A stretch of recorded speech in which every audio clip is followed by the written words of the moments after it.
கர்த்தருக்கு பிரியமானதாய் ஆவியில நடத்தப்பட்டு செய்கிற காரியமாய் இருக்க வேண்டும். முந்தின கசப்பான அனுபவங்களை, தேவையில்லாத சிந்தனைகளை, கடன் பிரச்சனைகளை, வெட்கத்தை, அவமானங்களை இதெல்லாம் மறந்துடுங்க.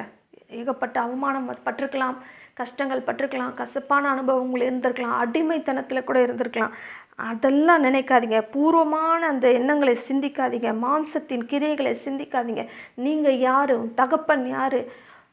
உன் தாத்தா யார்? நான் எந்த ஜாதி, எந்த இனம், நான் என்ன வேலை செஞ்சேன், நான் எவ்வளோ சம்பாதிச்சேன், இதெல்லாம் வீண். அதெல்லாம் லாபமே இல்லை. அதெல்லாம் நஷ்டம். அதெல்லாம் குப்பை. இன்றைக்கு கர்த்தர் உன்னை எந்த இடத்துல வச்சிருக்கிறாரு? கர்த்தர் உன்னை கொண்டு அடுத்தது என்ன செய்ய போகிறாரு? அதுதான் தகுதியாக இருக்கும். கிறிஸ்துக்குள்ள நான் யார்? கிறிஸ்து யார்?